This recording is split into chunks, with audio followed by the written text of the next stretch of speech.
Hi, everybody. Welcome to today's episode of the Search Engine Journal Show. And we're live here with Shelley Walsh from SEJ. How's it going, Shelley? It's going very well. Thank you, Loren. Great. Well, thanks for joining me today. This is the second week in a row we've had guests on the Search Engine Journal Show actually from Search Engine Journal. And there's a reason for that. So one thing that we've been trying to do a little bit recently is kind of almost like building in public, right? So at SEJ over the past couple of years, we've been really investing in our ebook and just really like hero premier content initiatives. And we just published the state of the SEO study. State of SEO survey 2021, yes. Yeah, which was your project, Shelley. Yeah.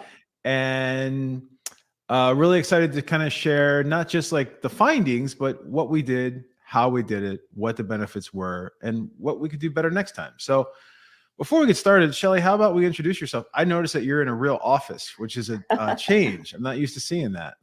Yes, I am indeed. As you can see behind me, I work in a fabulous newsroom. Not really.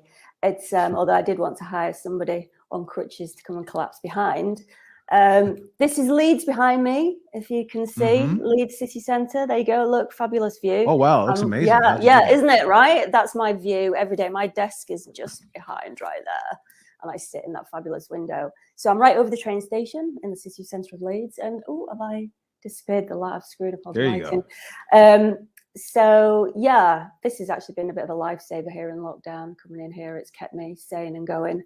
I live just down the road, so. Yeah, I'm in Leeds at the moment, as you can see. Not that it really matters because we're all a bit of a remote team. But I've been working with SEJ since, about 18 months now? Yeah, I started with you guys originally on email. I was running all the email communications, which was interesting. That was fun, a fun challenge. I did that for about, 12 months, and then beginning of this year, switched to doing special content project editor, which has been really interesting. I don't know, so before that, I've been in the industry for about 10 years. I've got a bit of a mishmash of a back history. I came 25 years ago. I came from like a creative art background. I've had a textile design business. I've run my own greeting card business.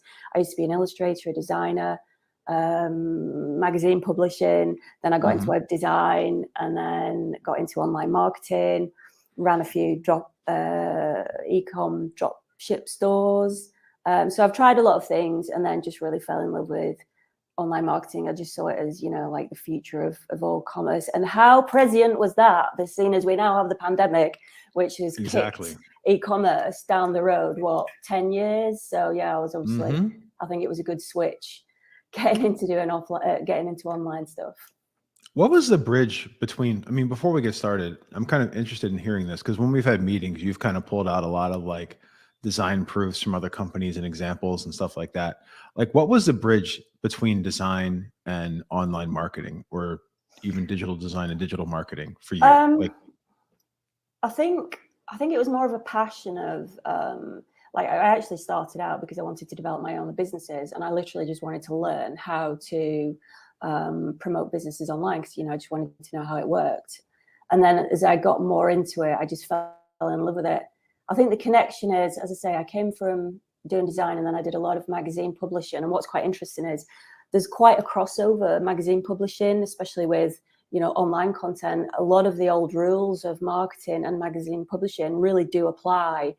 And I have found actually that having that background of knowing, how to proof, edit, do a pagination, set a full magazine pagination, etc. All those kind of skills have really helped to feed naturally doing content. And I've found those really valuable and useful, but particularly the design eye as well. I'm quite unusual. I don't think many people have a crossover of design, illustration, writing, and business experience like I do. It's a bit of a strange mishmash, but it does really help to feed, particularly when you're approaching content, being able to look at it holistically. I can pull from so many different levels and layers of looking at something, and it is quite amazing just how much that helps with content architecture, and just looking at you know, how to structure out websites, how to do a content strategy, you know, how building out topic clusters and content strategies. It's all very similar practices. Once you know the underlying, it's like with anything, once you know underlying foundations, you can start to apply them to many different channels because it's all the same, you know, basic practices. It is interesting. Like when I was in school, when I was in university, there was I took marketing classes at the time. Okay. It was my major, and you know, there was really no internet marketing then, or there was. Well, but no, it was right? like, Yeah, there wasn't. Yeah. And but we learned we had to take a class on magazine layout, right? Or at least that was part of it. I can't remember the name of the tool right now. And I was just looking. PageMaker or Quark? It was Quark. It was Quark. Quark. I loved Quark. I used to live on. Yeah, I loved Quark. Yeah. Yeah, I used to really enjoy it. And then like, it's funny that you bring that up because, you know, as things have changed over the years, I still kind of go back to those fundamentals that were learned on the page layout side of things. And it's funny you bring up topic clusters because we just finished, like there's a client that I'm working with and they've had a WordPress blog for years and things are categorized, they're tagged, but nothing's really, things are categorized, but nothing's really categorized, right? Yeah. So we've been putting together all of those clusters and then building landing pages for them that showcase the content, but also showcase like what they do and stuff like that, right? Because what's the point of having a category page that's just a list of links and says nothing about you as a company or why you're publishing something or et cetera, et cetera, et cetera. And it's funny because I've been using what we've done at SEJ as a model, like on the ebook landing pages and stuff like that, how we've turned those into like real topic hubs or topic clusters at the end of the day. So it's funny how things go full circle. And you're in Leeds, and we're going to get into the ebook in a second, or the study in a second, but you're in Leeds, and there's quite a vibrant SEO community in Leeds, isn't there? Well, there is now. It's getting a lot better. I mean, I've been here for nearly 20 years now. I came to Leeds for 6 months, and I've ended up being here for 20 years. You know, it used to be a cultural desert, but particularly in, I'd say, the last 5 years, the place is just unrecognizable. In fact, this office that I'm in is a digital tech hub, and it's just so amazing because there's a lot of independent people in here and they're all tech-based. We also have, there's a guy who also works in here, Stuart Clark. He organizes the Leeds Digital Festival, which is fantastic festival of all events that they have on, you know, during, I think it was last month. I think it's September, it's just gone. Yeah, so that's usually over like a week or two. But there's quite a lot going on. I mean, obviously we used to have the Dom's famous Think Visibility conference, which is sadly no more, and Search Leeds, which Branded 3 used, and then obviously Edit used to run. So yeah, it's actually it's really great place to be now. It wasn't, I'd say 8 years ago it wasn't, but it's just changed massively. There's a lot of digital businesses. They are really trying to build it as quite a digital hub now, and there's a lot of exciting stuff going on. Amazing. Yeah. So I'll pay it a visit next time. You have to come here. I'll take you out for sure. Awesome. So before we get into talking about our State of SEO study, I'd just like to give a shout out and a thank you to our sponsors, Adzuma and SEMrush. So it's our sponsors that make this show happen. So check out everything on the Adzuma and SEMrush side. So Shelley, let's get into a little bit about this study. Tell us about it and basically why we decided to go down this route with publishing this massive piece of content. Yeah, so at the beginning of the year, started to put together some ideas for content projects and, you know, brainstorm, you know, what we could do. I think the metrics at the time that I was really looking for was something that would give us great brand awareness. I mean, obviously, working with SEJ, the dream about SEJ is, you know, the site has really great authority already. So in terms of, you know, when we do produce something, you know, we've got a great audience to promote to already. So we're not necessarily always focusing on say like link content, although, you know, links are always nice to have. It's not like we're desperate for links. We can actually approach something more in terms of, well, obviously, you know, our product being a news site, we are really interested in getting page views. But you know, being the industry authority really, and being a leader, you know, we are pretty much the #1 industry publication now. So my metrics that I was looking at was trying, you know, finding something that would assert that industry authority that we had, and then looking at something that would get us good page views, but also, you know, links as well. So we came up with a few different topics, and the reason why I came to the survey was I couldn't believe that there was nobody else was actually doing a State of SEO survey. I had a look at, I mean, my first initial idea was content marketing, because content marketing is so dominant right now, which some of our data in the survey actually backs that up, just how that much that's taken over digital marketing. But Content Marketing Institute, CMI, obviously they completely own, they do the State of Content Marketing survey every year, and they've been doing it for several years. And I think that's probably where brought me to the idea of using a survey. You know, I follow big pieces of content, and I've followed them for years because it's always been my interest in my area.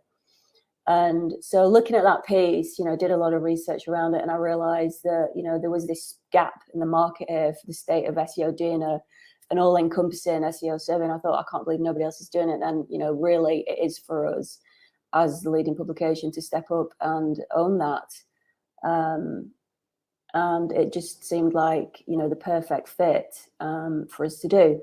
Little did I know at the time that it would become such a behemoth piece of work that took over my life and everybody else's life for, like, I think it was 6 months. This took over my life.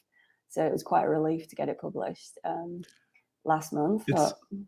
It's definitely been a behemoth. Yes, and we also published this at the same time that we did the Core Web Vitals thing too, right? So and it's really interesting too, because you bring up a couple of points, and I don't want to toot our horn too much on this, but you know, we have grown to the point.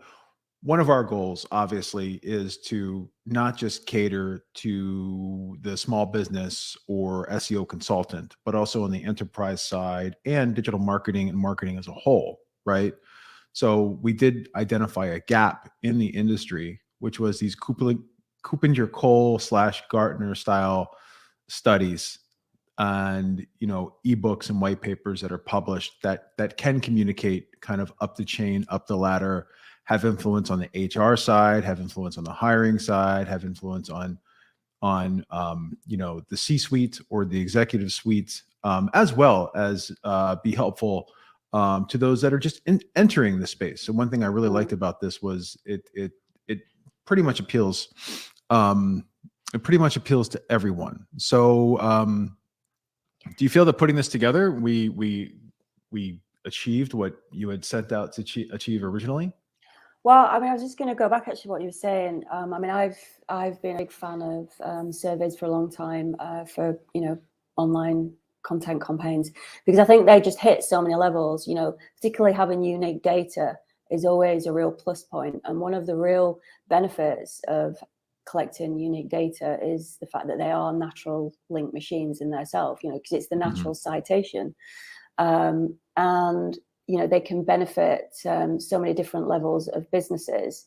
You know, it doesn't just have to be such a huge, I mean, we're really fortunate that we have a massive audience. You know, I mean, we've got a subscriber list of 120,000, and we've got a regular readership of like 1.5 million a month.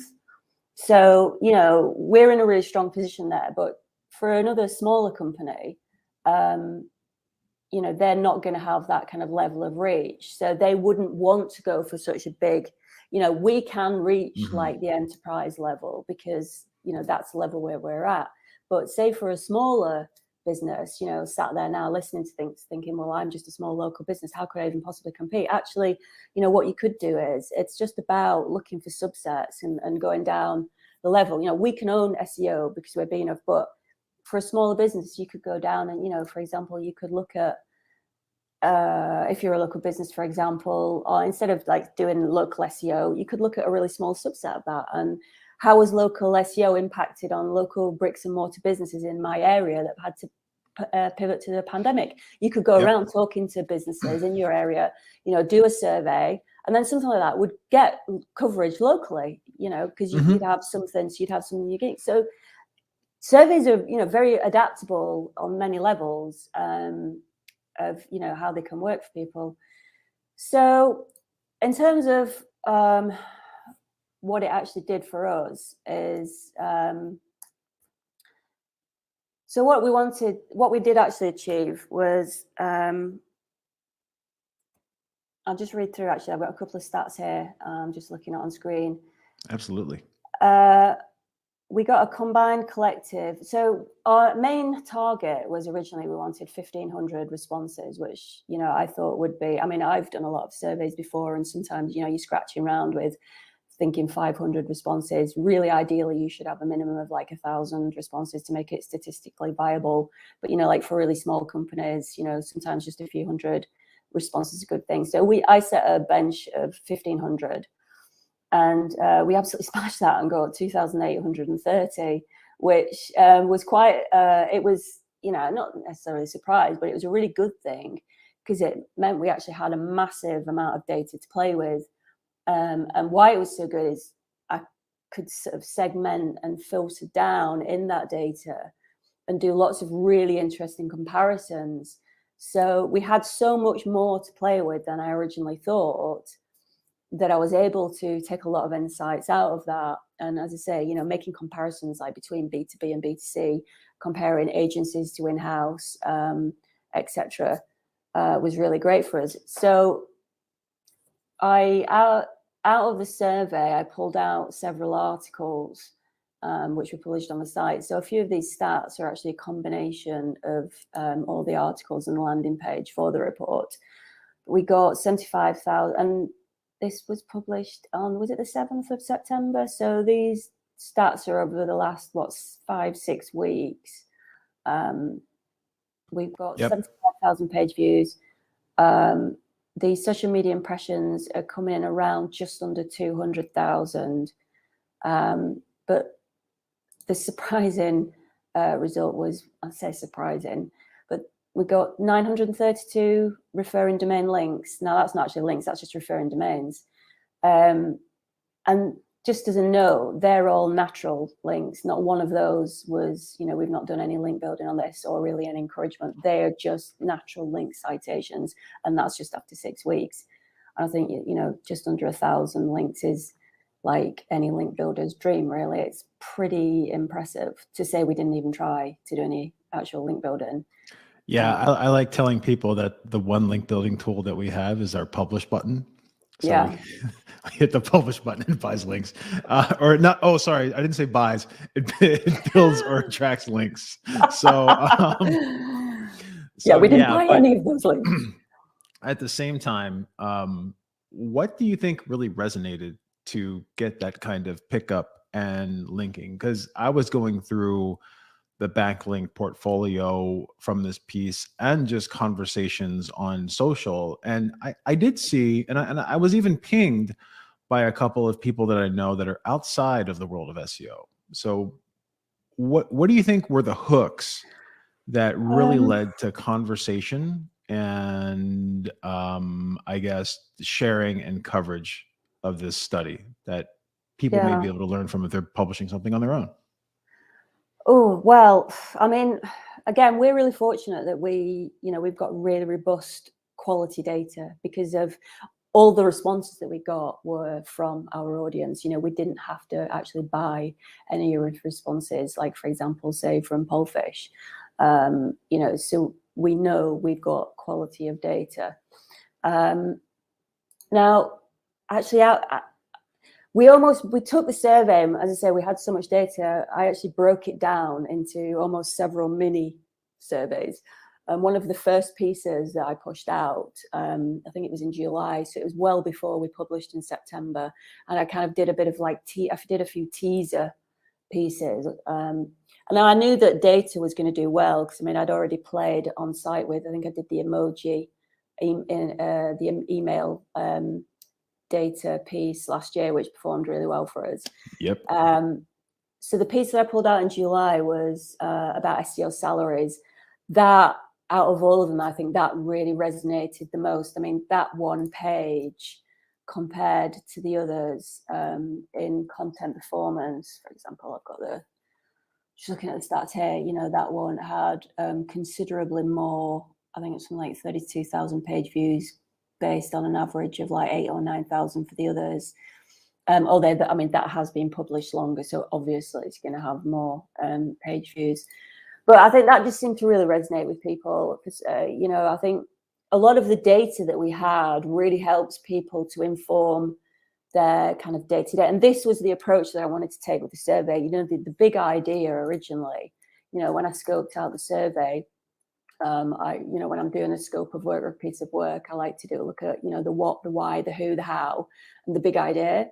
And the big idea for this was to provide an overview of the SEO industry and to provide unique feedback from industry leaders, insights into the industry with statistics so that SEOs can benchmark themselves and get insights for improvement. And so I had that very much at the forefront, that I wanted to, you know, collect lots of data that would really inform SEOs in their day-to-day so they could benchmark themselves. And also for looking at the strategy as well. I mean, you know, a big part of the focus, I kind of took a bit of a SWOT approach as well, the sort of strengths, weaknesses, opportunities, and threats. So I wanted something that would help people in their creating their strategy for the year coming. So we had a large section on challenges. So, you know, what are the current challenges in the industry and what do people think that are challenges coming down the line so they can actually prepare for that? And then also emergent factors. So what are the emergent factors that people can look for so that they can, again, prepare and, you know, get ahead of the curve? So a lot of the data we had was really supportive data that would, you know, help SEOs, and also the kind of data that you just can't really get from anywhere else. And I think that's one of the reasons, again, why it's been so successful, because we really did pull together, you know, some unique, all the data was all the thoughts and minds of working SEOs. This isn't us saying, oh, we think this. This is actually what everybody, you know, all you guys out there watching this right now, this is what you guys who are actually working on the coalface, you know, the agency, and there was a lot of agency leaders, there was a lot of high level, you know, there was agent leaders, freelancers, you know, B2B, B2C. We had a really good cross section of the industry to inform us and tell us what's working for them right now, what's not working for them right now, and where they're going to be focusing on moving forward. Now, it's a bit like competitor analysis. You know, you're constantly having to keep an eye on what other people are doing so that you can, you know, keep ahead of the curve, so you know what to focus on yourself. So, you know, we covered a lot of, for me, what I wanted to achieve was I wanted to achieve that tool. So if you can't do that level of competitor analysis all by yourself, this really was providing that tool of, we've done it all for you, so you can have a look at this and, you know, really help your strategy for next year. Was that a really long answer to your question? No, that's great. I think it's fabulous. And again, you know, I think one of the goals with this show is to be able to share what others do and what we do and apply it to what you, the audience, does, right? So just hearing this is really interesting. The fact that, you know, we've compared with other similar studies or surveys that were on the market. What were the gaps? I know there's been SEO salary surveys that have been done by you know, tool companies, SEO tool companies, that the bulk of their users are the SEO tool companies that are made for small businesses or small business owners or medium-sized businesses.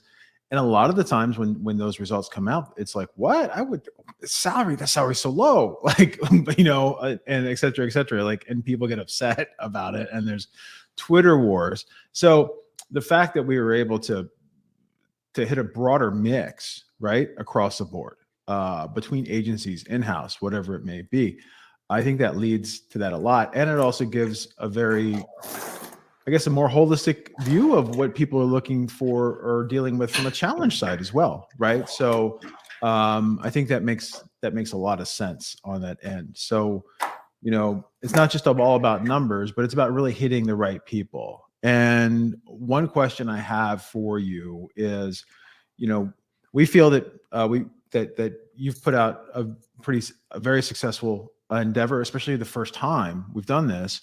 And what was anything you learned as a result of doing this study? And was there anything that did not go to plan?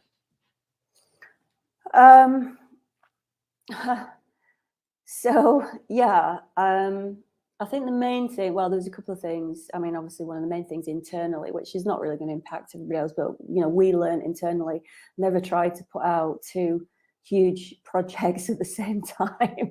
Ranking factors and State of SEO survey. I think we were all on the verge of complete collapse. But one of the things that I overlooked, which was, it didn't cause a massive problem, but it was definitely I wish I'd done that differently. I overlooked the fact on SurveyMonkey that it doesn't collect geographic data, because I use Polefish a lot, and Polefish does. So when I came to review the results, it's like, oh no, I've not got so I couldn't segment and filter down particularly, and this was really important, particularly I think for the salary data, because I really wanted to show comparisons and contrasts between different markets and different countries. So next time, I would definitely ensure that I capture all the geographic data. And I think this is for anybody doing a survey. It might not be geographic data you need, but, make sure you're getting all the demographic data that you might possibly need. It might be like, age brackets. It might be, I don't know, do you have children, or are you a homeowner? It depends what niche you're in. What I did collect B2B, the difference of B2B, B2C, which was quite a really important part of it. Because originally I was just going to focus on B2B SEO, but then we collected so much data, I realized we could, expand this out. And I think that's one thing to bear in mind as well. And one thing I did learn that, as you're doing a project, you don't always have to stick to, you can be fluid. So, you don't always have to be hard and fast of what you originally intended to do. If sometimes you're presented with a new angle, or you're presented with a new way of doing it, go with it. As I say, I took it from being originally just being a B2B survey to being an all-encompassing, so that we could compare B2B and B2C. And then also, we segmented, we had the in-house and agency comparison data as well. But yeah, I would definitely say always make sure that you get the demographic data. It's planning, the questions stage is quite intense with a survey, and it can be a little bit difficult, especially if you're doing it for the first time. It can be really difficult, because you can guarantee that when you get to the end of the survey, you think, oh God, I wish I'd asked that. And then it's obviously too late. So one thing I did do was preparing. I mean, as I say, I have run a lot of surveys before, but in this niche, I literally just scoped out every other survey I could. I mean, I'm quite a voracious consumer of content anyway. So I'm always, over the last 10 years, I've got a collection of content pieces, PDFs, white papers, surveys that I've collected over the years to track what other people are doing. But, I went through and I reviewed every other survey, like, for example, like a local SEO, like the Content Marketing Institute, State of Content Marketing. And, I looked at that to help me how to actually structure the format and the questions, because the temptation is actually to ask too many questions and to ask too much. So you've kind of got to be really focused on what's your end game and what do you want out of this. I mean, you can never really guess what your insights are going to be, but you can have an idea of what is it I'm trying to get to? What is it I'm trying to achieve? What is it I want to be able to present? And then seeing if you can actually work back from that. Sometimes you might just not get the answer you expected, and you might get something dramatically different. You're always going to get surprises, but you've got to try and imagine what your end goal is, and then to set your questions. But I would say don't try to answer too much. We did ask quite a lot in this survey. And I mean, I think I did trim quite a lot of questions down, but I think having that SWOT analysis focus really helped as well, because I knew that I wanted to really focus on, like, challenges, the challenges and opportunities. I thought that would be really valuable to SEOs. So it's like, look for where the value is. while you're figuring out your questions. So really take the time with getting your questions right and really understand how to ask questions without bias. Yes. You know, these things are all, actually writing the survey is a huge part of it, so that you will get the right data and responses. It's, I kind of overlooked that to a degree. But yeah, and then sort of reviewing the data, and you know, then you can almost like get complete data overwhelm. So I had all this massive amount of data, which was actually really exciting. I'm a massive data geek, and so I was in absolute heaven. And I just had all this stuff, and I was just like, you know, you're slicing and dicing, and you're looking at it in all different ways. But at the start, you're kind of like, oh my god, where do I even begin with this? There's just too much. And but what's then, the narrative, right?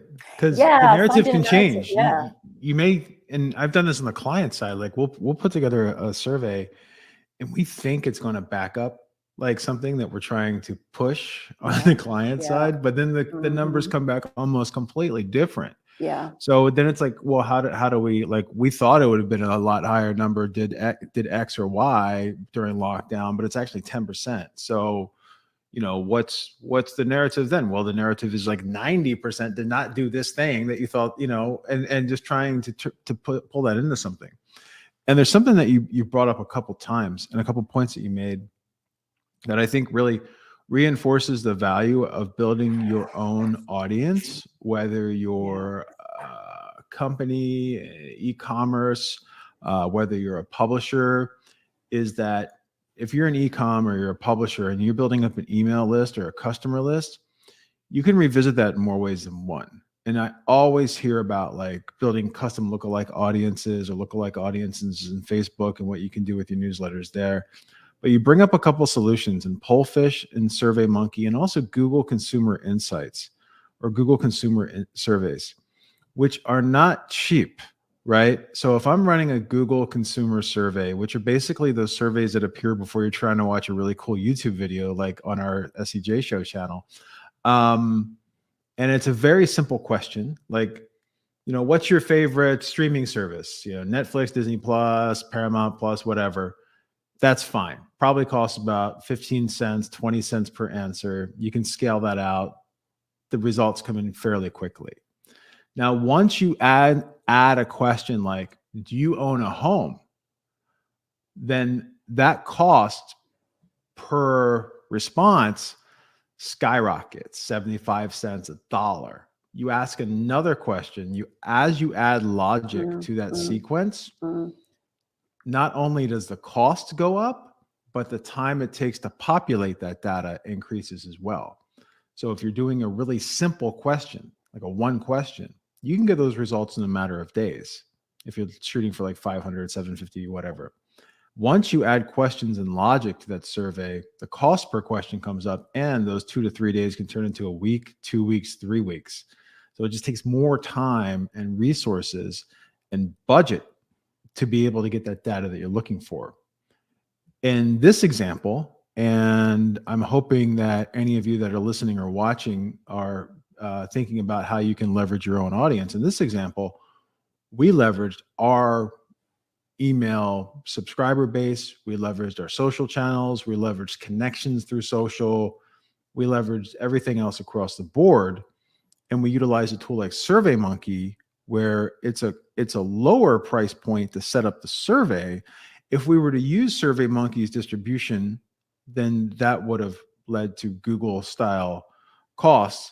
But the fact that we utilized and leveraged our audience to bring that in, that's also a cost-cutting solution when putting together these numbers. And in my opinion, the audience is more targeted to what we're looking for by doing so.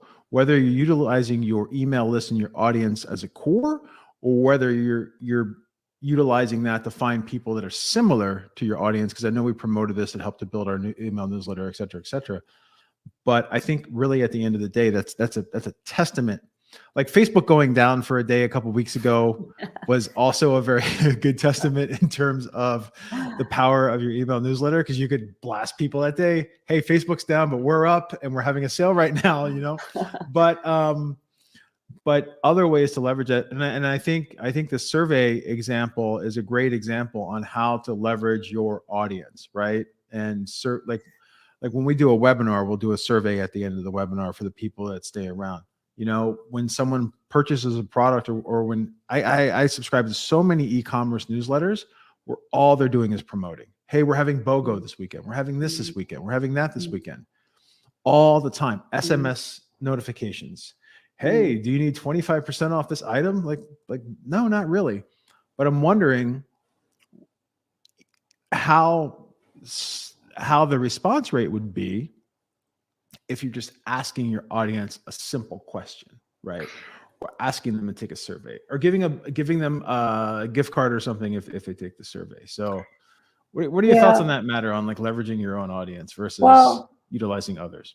I have been a massive advocate of building your own list for as long as I've been in online marketing, for like 10 years. I actually started to dabble with having my own newsletter, I think 10 years ago. I think I had something like the link building newsletter.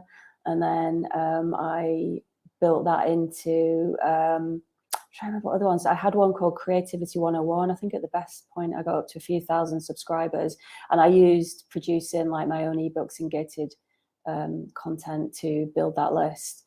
Now I'm a huge advocate. I love like classic marketing and like people like Claude C. Hopkins and all the classic direct marketers of the day, and I've read quite extensively about that, like Drayton Bird and those kind of guys.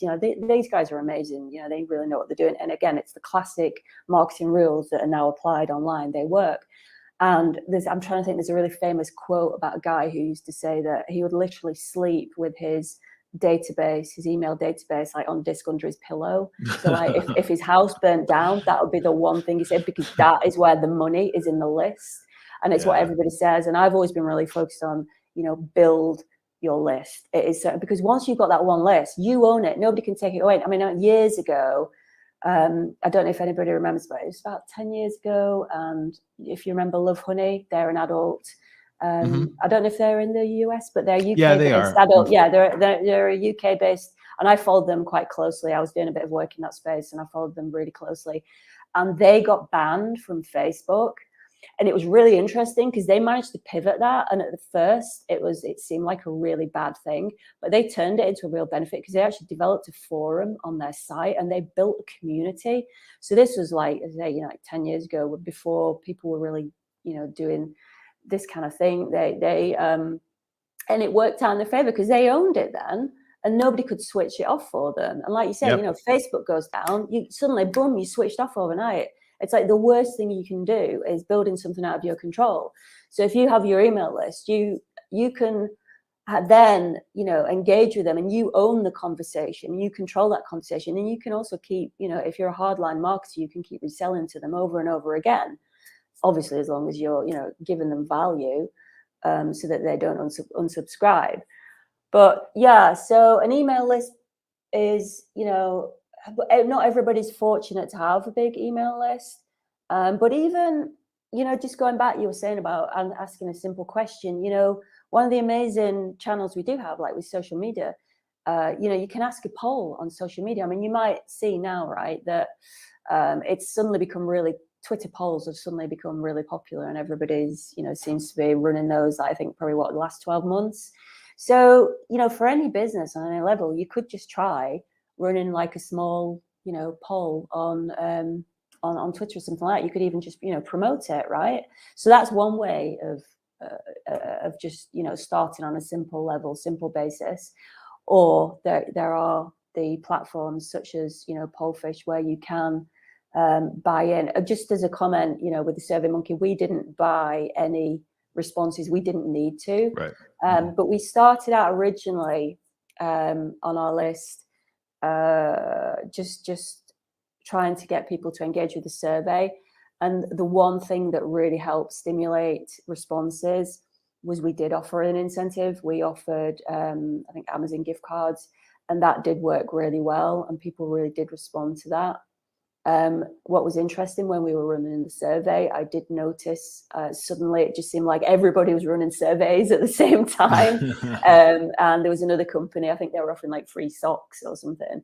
But definitely, I think, you know, you've got to give a little to sort of get something back. So you might have your audience, but just offering them that small incentive can go a long way to getting buy-in.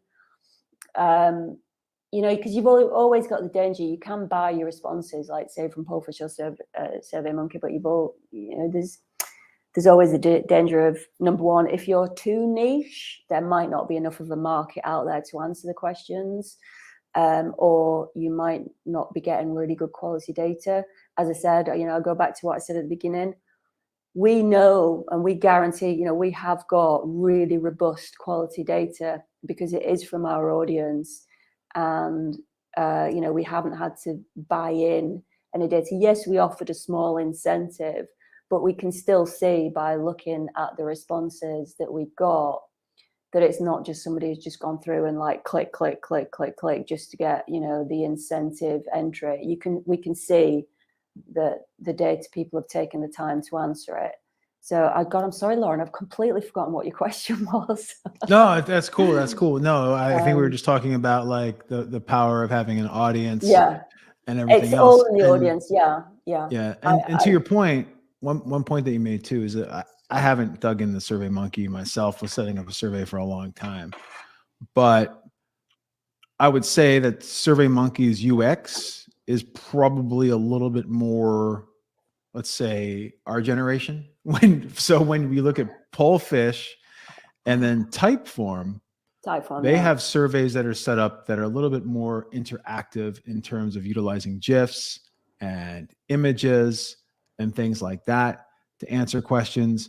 So if you're a little bit more consumer facing, or maybe you know, you're selling a product that appeals to Generation Z, Generation Z, or Zennials or something like that, you might want to explore other forms of survey platforms that are a little bit more appealing or visual to those, like compare and contrast between SurveyMonkey, Typeform, et cetera on that end. Yeah, you can. I mean, there's also obviously Google Forms as well.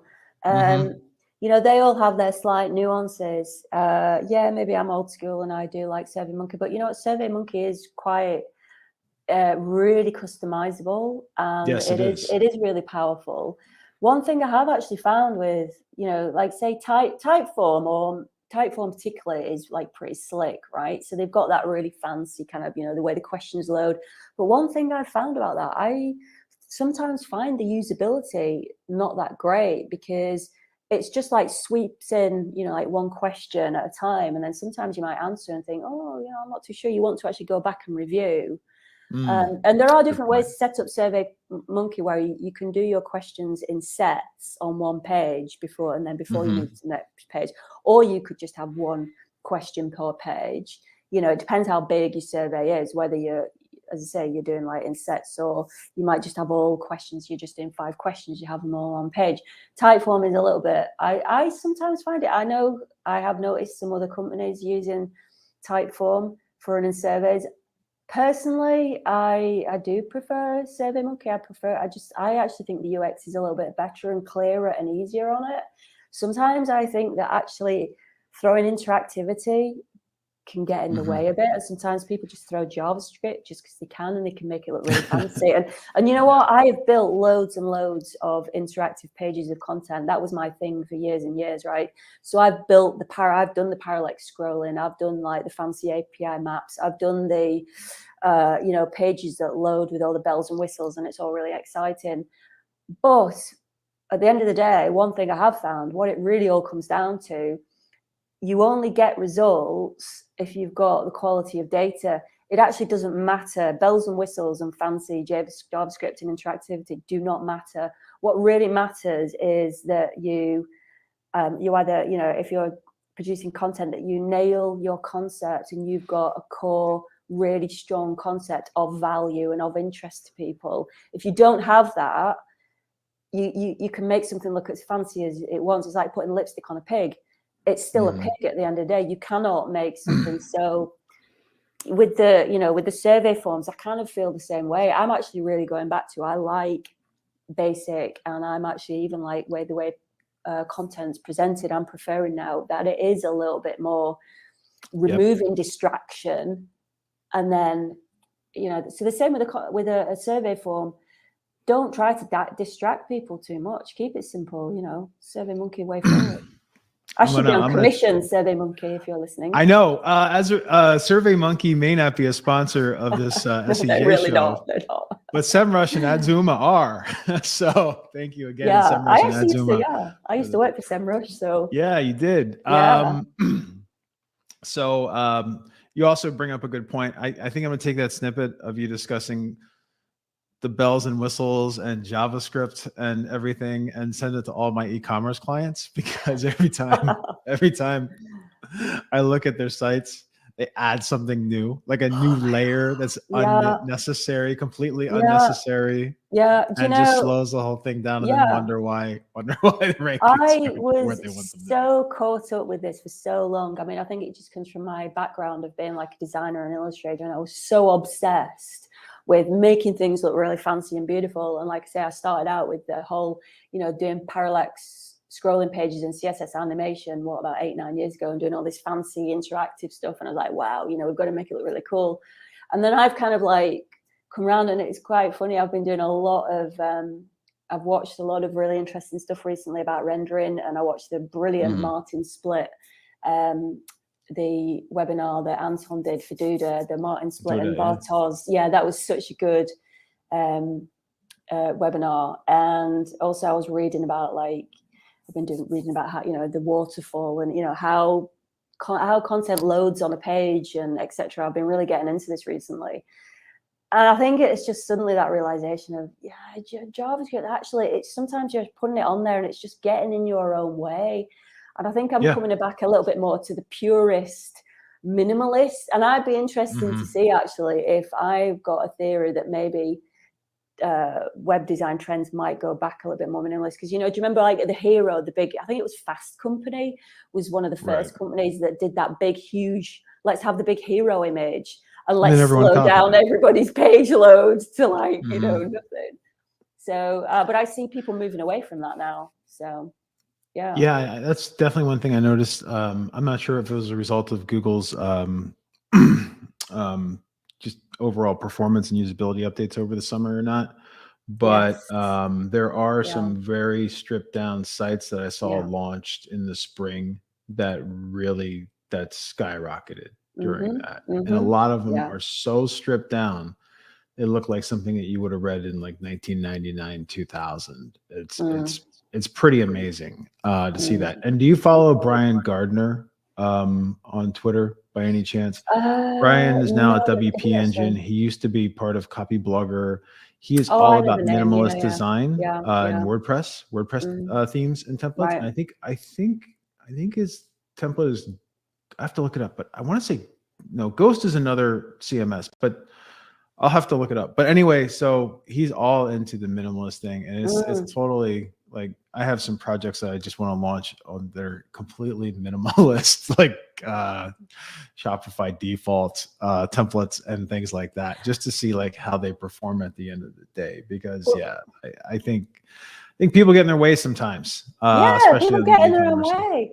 And it's like, I mean, if you look at, is it Kevin Kelly's website, blog, or oh God, what's the guy who runs?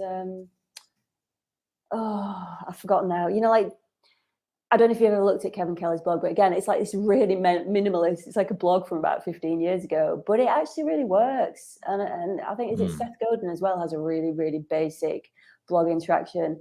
But again, it's just, it draws you back to the quality of the content on the page. And I think what a lot of people have done with interactivity and JavaScript stuff is they've tried to detract from the lack of quality of content and the lack of having actually any data. You know, if you've got really strong data and a really strong value proposition, you don't need to dress it up and make it look fancy, because it can hold its own on the page. So, you know, hey, let's focus on that. So radical. I agree. Radical approach. I'll send you this link later, but it's frostwp.com is Brian's okay, I'll look at that. WordPress. And it's all block-based simplistic patterns, but some of it's a little bit more robust, and some of it's really, really simplified as well. He was on the Studio Press team and some others before that. So Okay, really yeah. good stuff. I love simplicity. But let's get back to the survey. So Yeah. and we don't have much time left. So what are some of the what was surprising and really made a difference at the end of the day in terms of publishing the results of the study and generating interest and traffic on that side? Yeah, there was, so one thing that one thing that I really learned and was really interesting. So when I did the report originally, the landing page, I kind of just had the mind that people would generally link back to the report when they're citing, you know, stats and data from the report. But when I actually broke down the content performance, as I say, you know, originally I think I was going to do something like 2 or 4 pull-out articles. And in the end, I think I did 8 or 9, and we could easily have done 12 or 15. Like, we had so many data insights, you know, we could have, you know, just pulled out loads of articles. But those supporting articles were actually like the kind of the secret weapon in the campaign. So when we look at the full campaign structure, in the middle, we've got the landing page with the report on that you can download. But it's the performance of the pages around that support it that have really helped with the campaign. So all the articles that were produced, which were all focused on like an insight or a statistic from the report, they were the pages that got the links. And I think that is just basically because people want to link to a page where they can actually see the statistic and the quote. So rather than, like, for example, the landing page, I think it's only had something like 22 referring domains, which I was like, oh my God, that's, you know, what's happened. But, you know, some of the other pages, they're on like 200 referring domains of links. And another thing that I learned as well is when we're, you know, doing the articles, really focus on just look at having, you know, one key insight. Don't try to, because sort of the first couple of articles that I wrote, I was trying to perhaps include too many, and I was making it a bit too long form. You know, I'm a long form content writer. That's always been, you know, I've been into like doing big guides. But actually for a survey, when you're looking to support something like this, you just want to focus on, you know, like one insight out of it for an article. So as I say, we could probably have easily expanded to more articles. But in the article as well, make sure that you're really summarizing like the statistics, making it really easy for people, and then having like a really bite-sized, you know, that quotable thing that people can just literally copy and paste to cite back, because like that's, you know, what journalists and other people are writing, that's what they're looking for. But having that supportive content, that's really, as I say, made the campaign, because it's, you know, that's what's pushed up the page views, that's what's pushed up the link count, and it's also helping to drive wider awareness around the campaign by pushing people back to the report. And because we've consistently dripped this over, what was it, 5-6 weeks, you know, it's keeping it in people's minds. I mean, one of the classic rules I learned years and years ago, 20 years ago, I think it was if you ever do advertising, if you ever do newspaper or magazine advertising, always, you know, and you've got a budget of £2,000, you know, don't throw your £2,000 at one big double page spread ad. Go for a series of 10 or 20 small ads. So you've got that consistent, you're there consistently in people's minds. It's like the old classic rule of it takes so many touches for people to remember with brand recall, right? So exactly the same. You know, the more you can spin out the content, the more you can do consistently drip. It's just helping people remember. And then also you can use the data as well in things like, you know, across social media. You know, we publish in the statistics in, you know, with little graphics across social media, you know, to support it and driving back. We also did a webinar. I did a webinar a few weeks ago, and then obviously we've got the podcast now as well. So it's about, you know, doing a really good surround sound of lots of different types of content.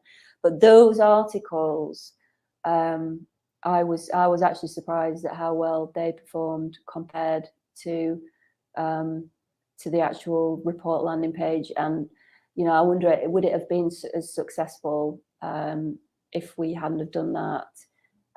So yeah, you know, for any campaign and for future campaigns, definitely I would put more focus and more planning in making sure I build out, having that drip feed. And I did do them as well before. So as a lead up, a teaser to the actual publication and release, you know, so it was to prepare people and kind of get them ready so that they were watching out for the survey, so they knew the survey was coming.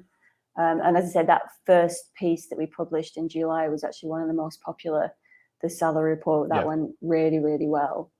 But yeah, use supporting content, very important. This is why I knew I was going to enjoy talking to you today, Shelley, because a lot of the time when people talk about content repurposing or taking that hub spoke approach to making sure that everything's funneling in, it's very technical and tactical, right? So it's, oh, you have to have your links coming from this content pointing to your hub, and then that's going to absorb, and your hub's going to get more value over time.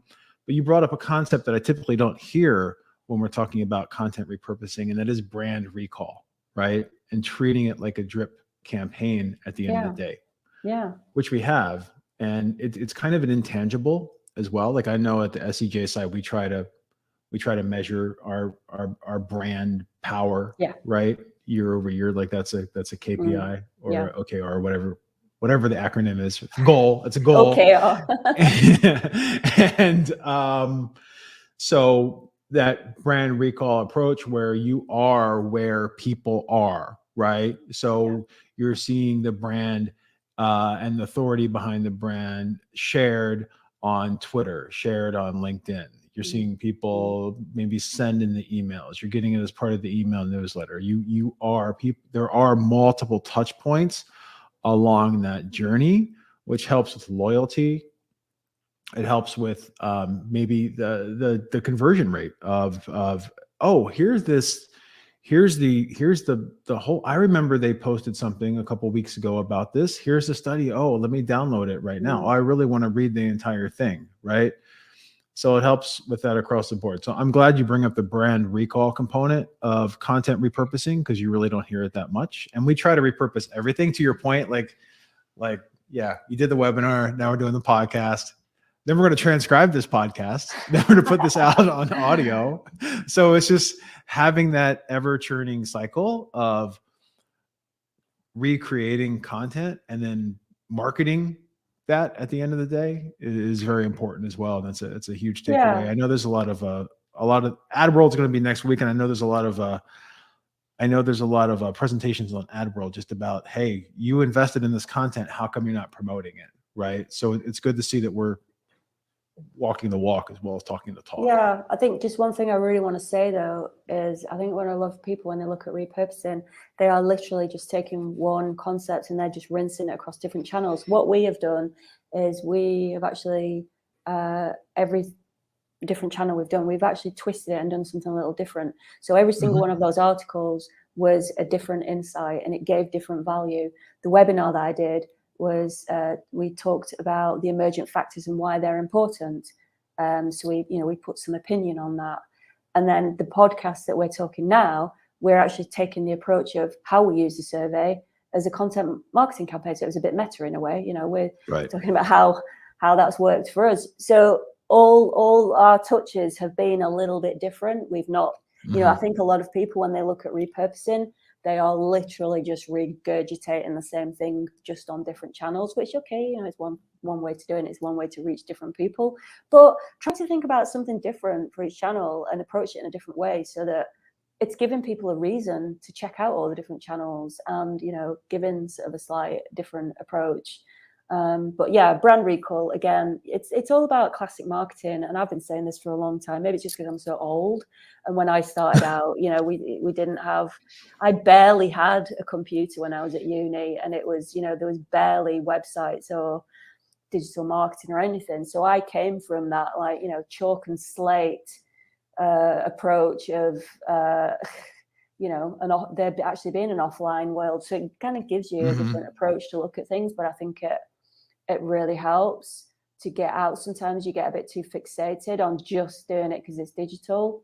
But if you can get out and bring in those classic, it's at the end of the day, it's, behavior, the way people behave, and marketing, it's all exactly the same. It's all about consumer behavior. It's about predicting how people will behave, trying to engage them, trying to get them to respond using psychology. One of the greatest things you can ever do of working in digital marketing is read about psychology and consumer behavior. But yeah, brand recall, it's just all the same, isn't it? If they see you on Twitter, if they if you want to build a profile online and build your own personal brand, all you need to do is you've got to get out there. You've got to write as many articles on as many different sites as you can. You've got to be on Twitter. You've got to be on Facebook. You've got to be in the conversation everywhere where your industry is, so that people keep recalling, oh my God, I keep seeing this name. At first you don't quite, it doesn't compute. And then eventually, oh, Shelley Walsh, Shelley Walsh. Oh my God, it's Shelley Walsh. Oh, it's that Shelley Walsh again. Oh, I wonder what Shelley Walsh has got to say. Oh, I'm actually going to go and the Shelley Walsh. I'm actually going to actively go now and see what Shelley Walsh has to say. It's like, you do pick that up. I mean, you think about it, Lauren, I do it all the time. Somebody new suddenly comes into the industry and you just see this name and you start seeing it more and more until you eventually go, oh, I wonder who this person is. I'm seeing their name everywhere. They must be somebody. Better check them out. It works. Yeah, I love that. And also, like, just getting out of your comfort zone. Like, I learned a lot about marketing actually when I fly, because you're walking through an airport or whatever, and you're just like looking at all the ads, like the localized ads, a lot of employment ads in the airport, at least here in the States. You get on the airplane, you read the in-flight magazine. A lot of the ads are for restaurants that happen to be at the location that you're heading towards. There's a lot of op-ed. If you're in a metro environment, just walking around and looking at all of the ads that are on billboards, that are on taxis, that are, in trucks that are driving around, even the flyers that people staple to telephone poles, right? It's all a different form of marketing, and I like learning from it. And then, in a more of a rural or suburb style area as well, even like going to the local diner. I don't know if you have this in Leeds, but a lot of the smaller local diners here in the US, for placemats, they'll sell ads on their placemats, right? So as you're sitting there and waiting for your meal or whatever, or while you're eating, the placemat that your plate and your silverware are on will have like ads for like a local car wash or the local this dealership or whatever. And that's always really neat to me. Yeah, it's always really neat to me to look at that. It's just everywhere. It's constant bombardment, and sell it on your coffee cup or. There you go. Yeah. So I have my SEMrush. Almost every morning I've been taking a video of me filling up my SEMrush coffee mug, and it gets the most engagement on social than like anything else I post. And all of the comments are like, where do I get a SEMrush coffee mug? How can I get that? So it's funny how that works. Hey, I used to work for them and I didn't even get a SEMrush coffee mug. Yeah, even on the merch side, like I have my SEJ metadata shirt that's been discontinued on today. Popular shirt ever. Yeah, I know, right? And then like we tried so hard to like, well, not we sold a lot of merch through like our email campaigns and stuff like that. But then like inadvertently, when we were doing our SEJ Summit, we were all wearing our merch. People were like buying it that day because they saw us actually wearing it. So it's funny how that works as well. We're almost out of time, Shelley. I didn't get into like quality leads through the survey or anything like that, because that's kind of on the flip side. This was a sponsored survey. Anything that you'd like to add on the lead acquisition side as being a benefit with surveys and studies before we sign off?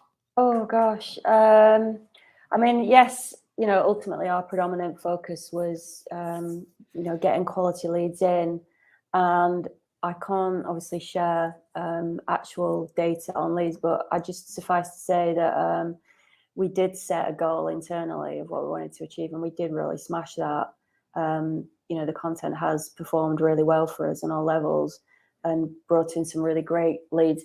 And, the actual quality of those leads as well from companies, from lots of enterprise, from quite a real, that when we analyzed and looked through them, there's a lot of real great enterprise companies, etc. I mean, I obviously can't. I'm just looking at the list, and I'm obviously not going to share. but we had quite a large percentage from bigger companies. It wasn't just smaller independent companies. And what that tells us is that we pitched it right.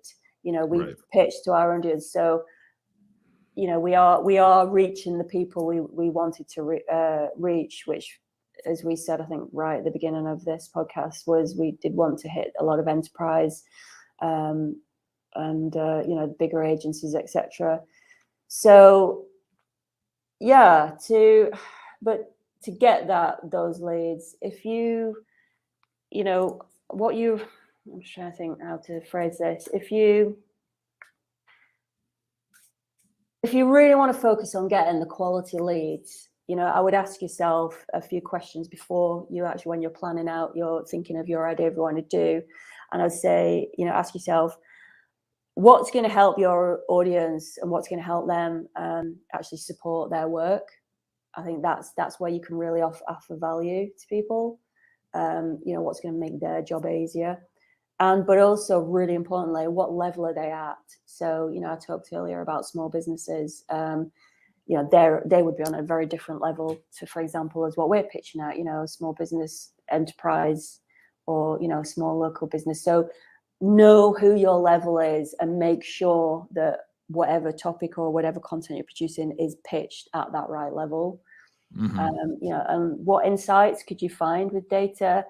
And then where can you get good, reliable, quality data from? It's, these are the things to be asking at the beginning that will really help you to inform as to, looking for the leads. The biggest challenge really is having that audience. We talked about this earlier, having that audience to tap into to get the data. We're really lucky that we've got a huge audience, so we could have we could provide that robust data. But it doesn't mean that, if you're a much smaller business with a much smaller audience, there are still ways that we went through earlier that you can tap into that, even just down to running Twitter polls, that or social media polls. That in itself could provide some really great insights that you can put into a blog post. 100%. And the thing I would say too is consistency and repetition. So this is the first time we've done this study. If one of you out there in our audience is thinking about doing a survey, or you've done a study, maybe an industry study in your own industry, and you did not get the response that you were intended the first time, wait until you do it again and again and again. So after 1 year, 2 year, 3 years, or 1 quarter, 2 quarter, 3 quarters, it tends to build up, right? So you might not hit it out of the park the first time. When I originally started SEJ, I was on SitePoint forums quite a bit at the time. And there's a lot of bloggers and a lot of publishers that that was like our group, and that's turned into Flippa and 99 Designs and stuff like that over time. But there was a quote someone had on SitePoint forums, and I think they had like a sword site where they sold swords or something. And they're like if you're starting a blog right now, and it may be your personal project, but if you stick with it in 10 years, it can be something that's just leading. I mean, it can be the Wall Street Journal or whatever of your industry. And it's true. Just sticking with that consistently and not giving up and changing, right? Kind of rolling with the tide, so to speak, really, really helps from that. So I would say, if you've done a study or survey the first time, don't give up. Continuously doing it, people start to expect it. It starts to grow. Another one is eMarketer. eMarketer's done this for years, right? eMarketer's done this for like a decade plus. And I've gotten to the point right now, like we get hit up with eMarketer emails all the time when they do a survey or a study. And I'm at the point where I enjoy opening it in my email box because I want to see the data that they've put together. I'm so used to seeing it. I'm so used to getting those pitches. I'm like, oh, wow, look, another eMarketer thing. Let me check it out. We might not write about it. We might write about 1 out of 10, right? But at least we're reviewing it because we're used to getting that in. So that's another component too. Shelley, where can everyone find you online? Well, if you look just here, there you go. You can see the Shelley Walsh. Best place to hit me up is on Twitter. I'm pretty active on there. So if you want to connect with me, if you've got any questions, if you want to ask anything about, I'm going to I've got a little thread to post on Twitter that I'm going to push out. But yeah, that's the best place to get me. And that's Shelley with 2 E's, right? It is, yes. SHELLEY Walsh, and your handle is the Shelley Walsh. Shelley, it's been a pleasure. Thank you for staying up so late and and accommodating my Pacific Standard Time time zone. I know it's quite a difference. So I hope you enjoy the rest of your Friday night and your weekend ahead. Yeah, I can't wait. I'm ready for the weekend. I really am. And you've got Friday to go yet, so yeah, I know. I got a whole day ahead of me. So yeah. All right. Well, again, really enjoyed the talk. It's been a pleasure. It's been a pleasure. We connect sometimes on meetings, but this has been a really nice conversation. So and again, for all of you, take the time to check out our the State of SEO 2021 Insights, Opportunities, and Threats. You can just go to searchenginejournal.com/state-of-SEO, or just go to Google and search for SEJ, State of SEO 2021. Sorry. You'll find it. You can download it. And again, thanks so much, Shelley. Thank you to Adzuma and to SEMrush for sponsoring today's show.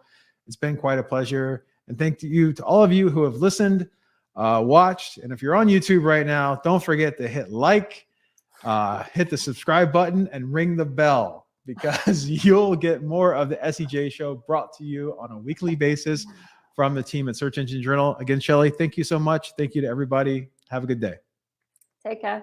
Bye. Thank you for joining us this week on the Search Engine Journal Show. If you liked this episode, subscribe to our channel for so much more and click the notification bell so you don't miss a thing.